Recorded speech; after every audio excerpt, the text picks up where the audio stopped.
दुनिया में सबसे ज्यादा पी जाने वाली चीजों में पानी के बाद सबसे पहली जगह किसी का है कोका कोला की। हर सेकंड दुनिया में 2 मिलियन बोतलें कोका कोला की बिकती हैं। 2 मिलियन! यानी जब आप इस वीडियो देख रहे हैं तब भी लाखों लोग कोका कोला पी रहे हैं। लेकिन क्या आप जानते हो कि इस काली झलमलाती मीठी चीज के अंदर क्या होता है? कोई रंग, कोई रसायन या कुछ और सबसे महत्वपूर्ण बात, कोका कोला का फॉर्मूला क्या है? दुनिया का सबसे बड़ा रहस्य। लेकिन आज हम कारखाने के अंदर घुसेंगे और समझेंगे कि कोका कोला कैसे बनती है। कोका कोला की शुरुआत होती है एक जगह से, अटलांटा, अमेरिका में 1886 में। एक फार्मासिस्ट जॉन पेम्बरटन ने एक औषधि बनाई जिसे कहा जाता था कोका वाइन। लेकिन तब अमेरिका में अल्कोहल पर एक प्रतिबंध आया, तो उन्होंने इस फॉर्मूले को बदला और इसे एक कार्बोनेटेड ड्रिंक में बदल दिया। बस इसी तरह कोका कोला का जन्म हुआ और आज ये दुनिया का सबसे प्रसिद्ध ब्रांड है। अब कोका कोला के फॉर्मूले के बारे में बहुत बातें कही जाती हैं। कहते हैं कि इसका फॉर्मूला इतना गुप्त है कि दुनिया में सिर्फ 2-3 लोग इसे जानते हैं और ये फॉर्मूला एक तिजोरी में रखा होता है। हो सकता है ये सच हो सकता है ना हो, लेकिन कोका कोला की मूल सामग्रियां ज्ञात हैं और हम उन्हीं के बारे में बात करेंगे। कोका कोला में मुख्य सामग्रियां हैं पानी, शक्कर, कार्बन डाइऑक्साइड, रंग, स्वाद और कुछ अन्य सामग्रियां। पानी सबसे महत्वपूर्ण है। कोका कोला का लगभग 85 से 90% हिस्सा पानी होता है और ये कोई साधारण पानी नहीं है। ये विशेष रूप से उपचारित और शुद्ध किया गया पानी है। तो आते हैं कोका कोला के कारखाने में। पहली जगह जहां प्रक्रिया शुरू होती है वो है जल उपचार संयंत्र। पानी को सबसे पहले एक विशाल टैंक में रखा जाता है। यहां कुछ रसायनों को मिलाया जाता है जो पानी में मौजूद अशुद्धियों को बाहर निकालते हैं। फिर पानी को एक फिल्टर के माध्यम से गुजारा जाता है। इस फिल्टर में रेत, कोयला और अन्य सामग्रियां होती हैं जो अशुद्धियों को पकड़ लेती हैं। अब पानी में से लगभग सभी अशुद्धियां निकल गई हैं, लेकिन अभी पानी में कुछ लवण और खनिज रह सकते हैं। तो एक और प्रक्रिया अपनाई जाती है जिसे कहते हैं डीमिनरलाइजेशन। इसमें एक विशेष रेजिन जिसे कहते हैं आयन एक्सचेंज रेजिन का इस्तेमाल किया जाता है। ये रेजिन पानी में मौजूद लवणों को सोख लेता है और पानी लगभग पूरी तरह खनिज मुक्त हो जाता है। अब ये शुद्ध पानी कोका कोला की मिश्रण में जाता है और यहीं असली जादू शुरू होता है। एक विशाल टैंक में इस पानी को रखा जाता है और फिर एक विशेष सिरप जिसे कहते हैं कोका कोला सिरप को मिलाया जाता है। ये सिरप कोका कोला के स्वाद और रंग का स्रोत है। अब कोका कोला सिरप में क्या होता है, ये प्रश्न लाखों लोगों के मन में है। दरअसल कोका कोला ने कभी अपने सिरप की सटीक रेसिपी प्रकट नहीं की है, लेकिन विभिन्न स्रोतों से हमें पता चलता है कि इसमें होता है चीनी, विभिन्न मसाले जैसे कि दालचीनी, जायफल, कोरिएंडर और अन्य मसाले, साइट्रस की तेल जैसे कि नींबू और नारंगी और कुछ अन्य प्राकृतिक सामग्रियां।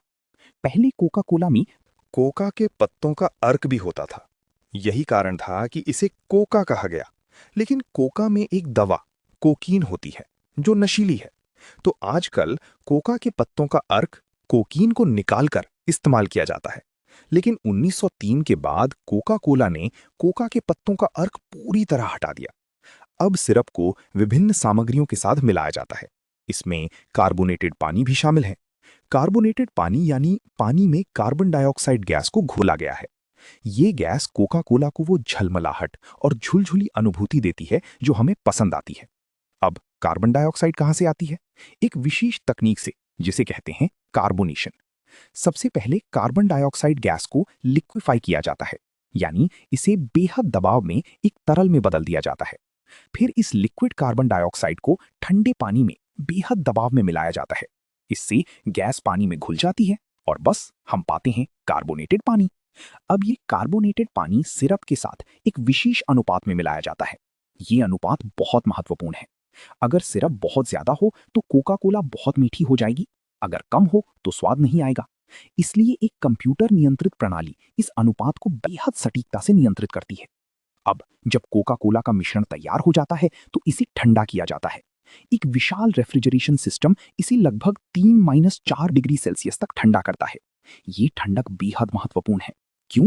क्योंकि जब कोका कोला ठंडी होती है तो कार्बन डाइऑक्साइड बेहतर तरीके से घुली रहती है, और अगर ये गर्म हो तो गैस बाहर निकलने लगती है। अब ये ठंडी कोका कोला बॉटलिंग लाइन में जाती है, और यहीं एक और जटिल प्रक्रिया शुरू होती है। सबसे पहले बोतलों को एक विशेष मशीन में साफ किया जाता है। ये बोतलें आमतौर पर प्लास्टिक या कांच की होती हैं। यदि कांच की हैं तो उन्हें गर्म पानी और विशेष साबुन से धोया जाता है। फिर उन्हें फिर से साफ पानी से धोया जाता है और अंत में सुखाया जाता है। अब ये साफ बोतलें एक भरने वाली मशीन में जाती हैं। ये मशीन इतनी तेजी से काम करती है कि हर सेकंड सैकड़ों बोतलें भर सकती हैं। मशीन में एक विशेष नोजल होता है जो बोतल में कोका कोला को भरता है, लेकिन ये भरना भी सटीक होना चाहिए। हर बोतल में बिल्कुल एक जैसी मात्रा। जब बोतल भर जाती है तो उसे तुरंत एक कैपिंग मशीन में रखा जाता है। ये मशीन बोतल पर एक टोपी लगा देती है। ये टोपी एक विशेष तरीके से डिजाइन की गई होती है जो कि बोतल को सील कर देती है। और ये सील बेहद महत्वपूर्ण है, क्योंकि अगर बोतल सील ना हो तो कार्बन डाइऑक्साइड गैस बाहर निकल जाएगी। अब सील की गई बोतलें एक लेबलिंग मशीन में जाती हैं। यहां बोतल पर कोका कोला का लेबल लगाया जाता है।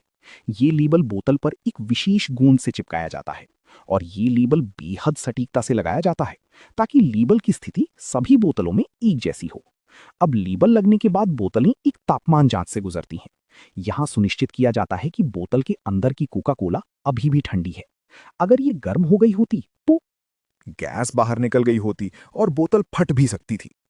अब बोतलें एक गुणवत्ता जांच के लिए भेजी जाती हैं।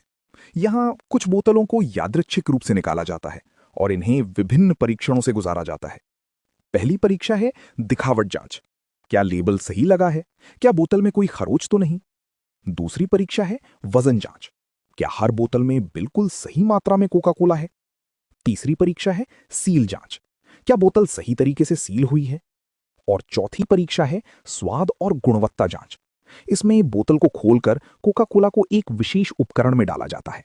ये उपकरण कोका कोला के स्वाद, रंग और गुणवत्ता को मापता है। क्या स्वाद सही है? क्या रंग सही है? क्या कोई अशुद्धि तो नहीं? अब सभी परीक्षण पास करने के बाद बोतलें एक पैकेजिंग लाइन में जाती हैं। यहां बोतलों को एक बड़े कार्टन में रखा जाता है। आमतौर पर एक कार्टन में 24 बोतलें होती हैं। ये पैकेजिंग भी पूरी तरह स्वचालित है। एक मशीन बोतलों को कार्टन में रखती है, दूसरी मशीन कार्टन को सील करती है, और तीसरी मशीन कार्टन पर बारकोड और अन्य जानकारी लगाती है। अब ये पैकेजिंग्स गोदाम में रखी जाती हैं। यहां तापमान को नियंत्रित रखा जाता है। आमतौर पर तापमान 15-25 डिग्री सेल्सियस के बीच रखा जाता है। क्यों? क्योंकि अगर बहुत गर्मी हो तो कार्बन डाइऑक्साइड गैस बाहर निकलने लगती है, और अगर बहुत ठंड हो तो कोका कोला जमने लगती है। अब ये पैकेजिंग्स विभिन्न दुकानों और स्टोरों को भेजी जाती हैं, और यहीं हम उन्हें खरीदते हैं। अब एक बेहद महत्वपूर्ण बात है कोका कोला के विभिन्न प्रकार। सिर्फ नियमित कोका कोला ही नहीं, बल्कि Coca Cola zero, Coca Cola diet, Coca Cola cherry और अन्य भी हैं। तो क्या हर प्रकार के लिए अलग अलग प्रक्रिया होती है? आंशिक रूप से हाँ। उदाहरण के लिए कोका कोला डाइट में शक्कर की जगह कृत्रिम मिठास जैसे कि एस्पार्टेम का इस्तेमाल किया जाता है। कोका कोला चेरी में अतिरिक्त स्वाद जोड़े जाते हैं, लेकिन मूल प्रक्रिया सबके लिए एक जैसी है। अब एक और दिलचस्प बात है, कोका कोला के कारखानों में कितनी सख्त गुणवत्ता नियंत्रण होती है। बेहद सख्त। दरअसल कोका कोला कंपनी विश्व की सबसे कठोर गुणवत्ता मानदंडों का पालन करती है। एक बॉटल कोका कोला बनने में सैकड़ों गुणवत्ता जांचें होती हैं, और अगर कोई भी जांच में कोई समस्या मिलती है तो उस पूरे बैच को नष्ट कर दिया जाता है। अब एक सवाल जो बहुत लोगों के मन में है, क्या कोका कोला स्वास्थ्य के लिए हानिकारक है? जवाब है, अगर संतुलित मात्रा में ली जाए तो नहीं, लेकिन अगर रोजाना अधिक मात्रा में ली जाए तो हाँ। कोका कोला में बहुत सारी चीनी होती है, और अधिक चीनी का सेवन मोटापे, मधुमेह और अन्य समस्याओं का कारण बन सकता है। इसीलिए संतुलन महत्वपूर्ण है। अब एक और बेहद रोचक बात है, कोका कोला का इतिहास। ये पी 1886 में एक छोटी दुकान में बनाया गया था, और आज ये विश्व का सबसे बड़ा ब्रांड है। कोका कोला कंपनी दुनिया की लगभग सभी देशों में काम कर रही है, और हर दिन लाखों लोग कोका कोला पी रहे हैं। अब क्या भारत में भी कोका कोला बनाई जाती है? हाँ, बहुत सारी जगहों पर, बेंगलुरु, मुंबई, दिल्ली और अन्य शहरों में कोका कोला के बड़े कारखाने हैं, और भारत में कोका कोला की खपत दिनों दिन बढ़ रही है। अब एक और महत्वपूर्ण बात है, कोका कोला की लागत और मुनाफा। कोका कोला बनाने की लागत बहुत कम है। शायद एक बोतल कोका कोला बनाने की लागत 10 से 15 रुपए होगी, लेकिन बाजार में ये 50 से 100 रुपए में बिकती है, तो मुनाफा बहुत ज्यादा है। यही कारण है कि कोका कोला कंपनी इतनी बड़ी कंपनी बन गई है। अब एक और सवाल, क्या कोका कोला का स्वाद अलग अलग देशों में अलग होता है? हाँ, कुछ हद तक। कुछ देशों में कोका कोला को स्थानीय स्वाद के अनुसार बदलाव किया जाता है। उदाहरण के लिए भारत में कोका कोला को कुछ अलग तरीके से बनाया जाता है ताकि भारतीय स्वाद को अपील करे। तो सारी बात को संक्षेप में समझते हैं। कोका कोला बनाने के लिए पहले पानी को विशेष रूप से शुद्ध किया जाता है। फिर इसमें कोका कोला सिरप और कार्बोनेटेड पानी मिलाया जाता है। फिर इसे ठंडा किया जाता है। फिर बोतलों में भरा जाता है। फिर सील किया जाता है। फिर लेबल लगाया जाता है और अंत में गुणवत्ता जांच की जाती है और पैकेजिंग की जाती है। और ये सब कुछ इतनी तेजी से होता है कि हर सेकंड लाखों बोतलें बनती हैं। अगली बार जब आप एक कोका कोला की बोतल खोलेंगे तो याद रखेंगे कि इस छोटी सी बोतल के पीछे कितनी जटिल प्रक्रिया है, कितनी सटीकता है, कितनी गुणवत्ता नियंत्रण है और कितनी लोगों की मेहनत है।